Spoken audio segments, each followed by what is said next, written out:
Okay, so in this video, I'm going to continue something that I mentioned in a previous video, and that was to look at the acid catalyzed hydrolysis mechanism of nitriles. The book doesn't go through this, okay? So I wanted to go through it simply to show you that, first off, it's very similar to the mechanisms that we saw recently in class, addition of water or amines or alcohols to carbonyl compounds. The only difference being that we're starting with a nitrile rather than a carbonyl, but other than that, the mechanism is really very similar. So let's start off with a nice and simple nitrile. We'll just use methane nitrile here, keep it simple. Acid catalyzed process, all right? So the first thing that's going to happen, well, let's see if we can figure out what the first thing is that's going to happen. Here is our acid. So what do you guys think is going to happen here? We have the nitrile. What's going to happen? Well, the electrons from the nitrogen are going to grab that hydrogen. Hopefully that is clear to see. Water, as we've seen before, is a weak nucleophile, and because of that, all of our reaction steps are equilibria, as we saw recently in class. So each one of these steps is going to look like so. So, and balls, it's done it again. Alright, let me try and erase that. Now we have a hydrogen on here. Because of that, we have the plus charge on the nitrogen, and we've generated some water. So, what do you guys think is going to happen here? Alright, I'm just going to draw on the lone pairs that are reacting, otherwise I'll drive myself bloody crazy. Okay, we're talking about hydrolysis with water here. So what do you think the water is going to do? Where is the most likely place that it's going to attack? Well, if it's acting as a nucleophile, it's the most electrophilic part in the molecule, and the mechanism is very similar to that of an aldehyde or ketone. It attacks the carbon that has the electrons pulled away from it by the nitrogen, and in the process breaks that pi bond, or one of those pi bonds. Nitrile having 2 pi bonds. And what we're going to do here is we're going to change the geometry of our carbon and make it trigonal planar. So I'm going to draw out my nitrile like this. And on there, now I have added my water. All right. Now you remember what we said before in mechanisms like this. You want to make sure you carry on your plus charge from step to step. So where is our plus charge needed now? Well, it's on the oxygen. So there we go. All right.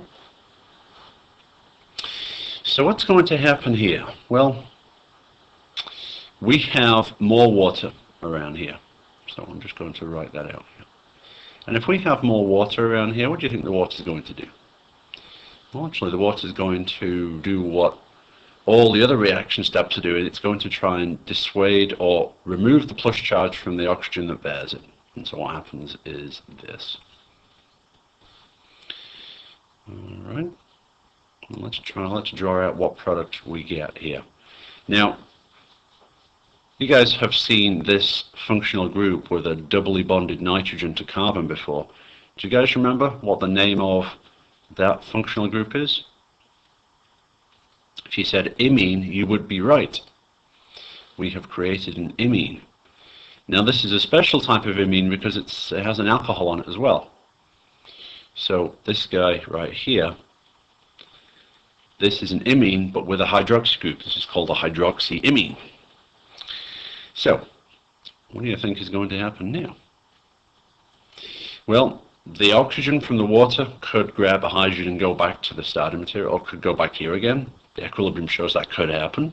But if we're trying to get to a product here, the only other species that has electrons to attack is the nitrogen. So let's see if we can show that. Nitrogen grabs that hydrogen, kicks those electrons onto the oxygen. Alright, we'll do these arrows down here. And let's see what we get.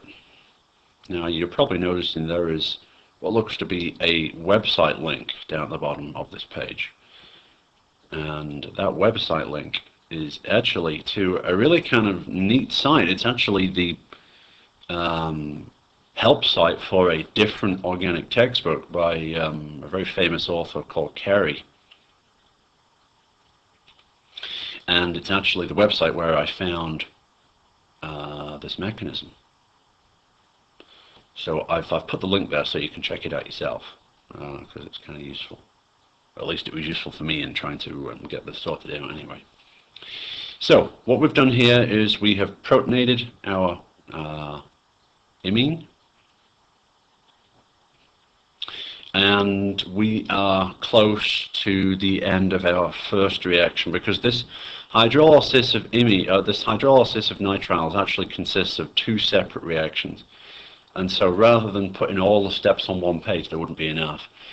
There wouldn't be enough room for that. I'm going to stop at the first intermediate. And the first intermediate that we're going to get to is actually an extremely important and very, very stable functional group containing oxygen and nitrogen. And I'm going to see if you guys can figure out what exactly it is as we get closer to drawing it out. Well, notice that we have the nitrogen with the 4 bonds to it. It's not happy. So it wants some help. So it said, please help me. I really don't like having 4 bonds. Well, the water could come in and grab that hydrogen and go back to here. But once again, we want to proceed towards our product. So the only other option is for the electrons on the oxygen here to do exactly, well, to do something similar. Now, they can't directly remove a bond from the nitrogen, but what they can do is they can do it like so. If the electrons from the oxygen kick in here and then kick out onto the nitrogen, this is an exact analogy to the addition mechanism for alcohols and amines to carbonyl compounds that we've seen before. So let's see if we can draw this out. We have our oxygen, which now has formed a double bond, and then we have our nitrogen here with these 2 bonds. So the nitrogen is happy, but now it's the oxygen that bears the plus charge. All right. Can you guys see what functional group we are getting to here? Well, I'm hoping you guys can. We are very close to a functional group known as an amide. Now, how are we going to go from this to our amide product? Let me draw out what our amide product is going to look like. And also bear in mind, this is an acid catalyzed process. So when we have our amide here, we need to figure out how to regenerate H3O+. So we're going to have some H3O+ here. So how can we form our amide from this and generate H3O+? What exactly has to remove this hydrogen? Well, of course, it has to be the water. Now, I drew it over here. I should have drawn it a little bit closer, but oh well. Here comes the water. It's taking a long path, goes to there, and that gets to our amide. All right. Now, the ultimate reaction product here is, we saw in the last video, this is actually hydrolysis of nitriles to carboxylic acids. And you can see this isn't a carboxylic acid, this is an amide. So on the next page, I'm going to go through the mechanism for the hydrolysis of the amide, and we're going to see it's somewhat similar to this. So, I just didn't want to put all the reactions or all the steps on the same page. All right, okay, let's see. So we're going to move on to our next page here. I'm going to draw out our amide. I'm going to draw it out just a little bit differently. I'm going to draw out the carbonyl up at the top here. So, in order to get to our product, because our product is going to be a carboxylic acid, so with an OH where this is. So you can see that overall, this is going to have to leave and OH is going to have to come in. Now this is acid catalyzed hydration, so this is going to come in, the OH is going to come in from water. But we have seen already, water is not a good nucleophile, so we need some way to activate the electrophile. Okay, and that is exactly analogous with what we saw here. Water, poor nucleophile, needs an acid to activate this carbon, and it's exactly the same here. So let me draw out the water, or the acid I should say. So what we have here is the electrons on the carbonyl are simply going to go here, break that bond, put the electrons onto oxygen, do another equilibrium arrow. All right. And so what we're going to end up with is an activated carbonyl group, one that is more electrophilic. Now that that oxygen has 3 bonds and is extremely unhappy. So our water that we've also just generated in the last step is going to say, hello, I'm going to come in here, kick those electrons up onto the oxygen. All right. Remember, our ultimate goal here is to remove this NH2 group.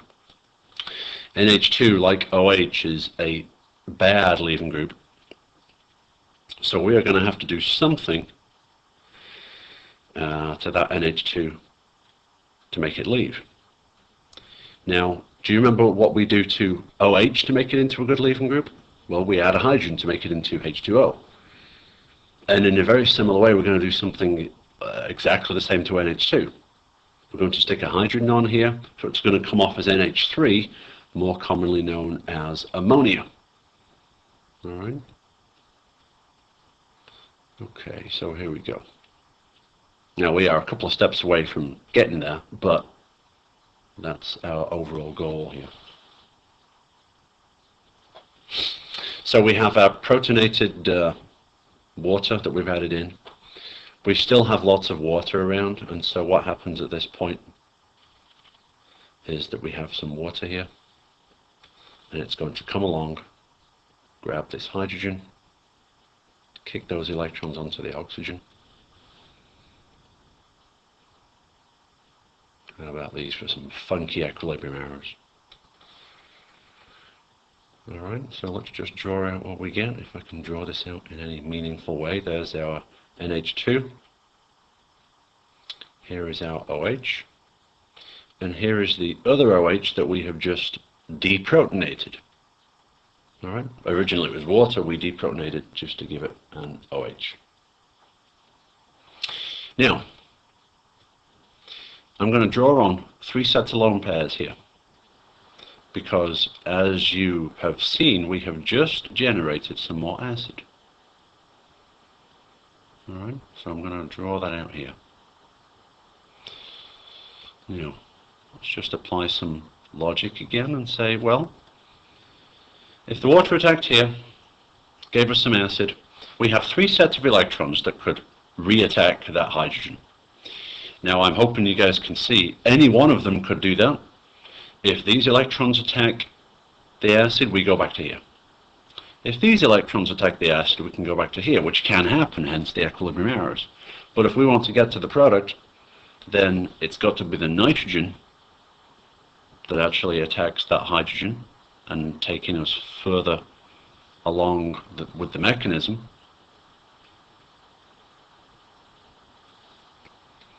So we get to a situation now where we have this. So, alright, let me try and draw this out a little bit better. Let me just get rid of that. I don't actually need to draw out all 3 bonds here, so I'm just going to say this is now NH3. Alright, so we have our OH up here. Nothing's happened to either of those, so we have that one down here as well. Remember, plus charge, plus charge, plus charge, plus charge. We've got to have a plus charge here somewhere. Where do we have to have a plus charge? Well, it has to be on the nitrogen, of course, because now the nitrogen has 1 bond too many. And now we have created nitrogen with a good leaving group, or as a good leaving group. All right? Now we have a lone pair here, and a lone pair here. How do you think one of those 2 OH groups can assist that NH3 group to leave? because they are going to assist it. They're going to push their electrons down and kick out the NH3 as a leaving group. To be honest, it doesn't really matter which one. I'm just going to do this one up here. Those electrons go in. This is the best leaving group, so those electrons go out and the NH3 comes off. So what we end up with is a carbonyl group that we've just formed, except it's a carbonyl group with a hydrogen on it. Methyl group's still there, and I'm just trying to draw the correct geometry here. So I have my OH group. It's kind of swung around a little bit. This was tetrahedral. This is now trigonal planar. All right, and we have our ammonia that we've also formed. All right, the ammonia could come back in and go back to here, but again, we're trying to get to our final product. And we only have one more step to go, because what am I missing on this structure right now? What am I missing? Well, if you shouted out a plus charge, you'd be right, and the plus charge is on the oxygen that has the one too many bonds. Now, we also said this was an acid catalyzed process again, didn't we? We had some acid here, but we used it up. Now, we need to generate our acid product, and you can see that this is very close to our acid product, and we need to regenerate our H3O plus as well. And I imagine you guys can see we've seen this sort of thing several times now. The acid is going to be regenerated by attacking this hydrogen, which also in the process breaks that bond and actually gives us our carboxylic acid final product.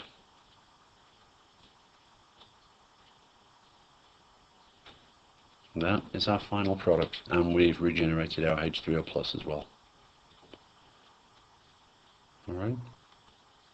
So two sets of mechanisms here, both very similar, giving the overall reaction, or giving the mechanism of the overall reaction of some nitrile, whatever that nitrile may be, simply under acidic conditions, hydration with water, to give this, the corresponding carboxylic acid, all right, via the amine, and we saw that on the first mechanism page. Now, just a quick word about the first page here. This is the link, and I don't think this will work for you guys, because right now I can put my cursor here. Well, maybe I can, I'm not sure. I can put my cursor here and I can click on that and it'll let me go right to the page. Unfortunately, you guys can't do that, because this is going to be a video that you're watching. So all I can say is, sorry. This is the link though. If you just type this into your web browser, it'll take you right there. And actually, I think this is arranged by chapter. This is arranged by chapter, so you can look at all sorts of other things too in more detail than our book shows.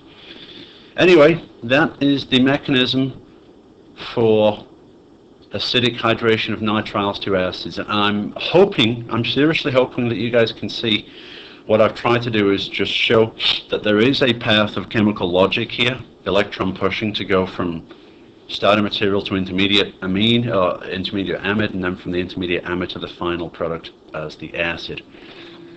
And that's it. Okay.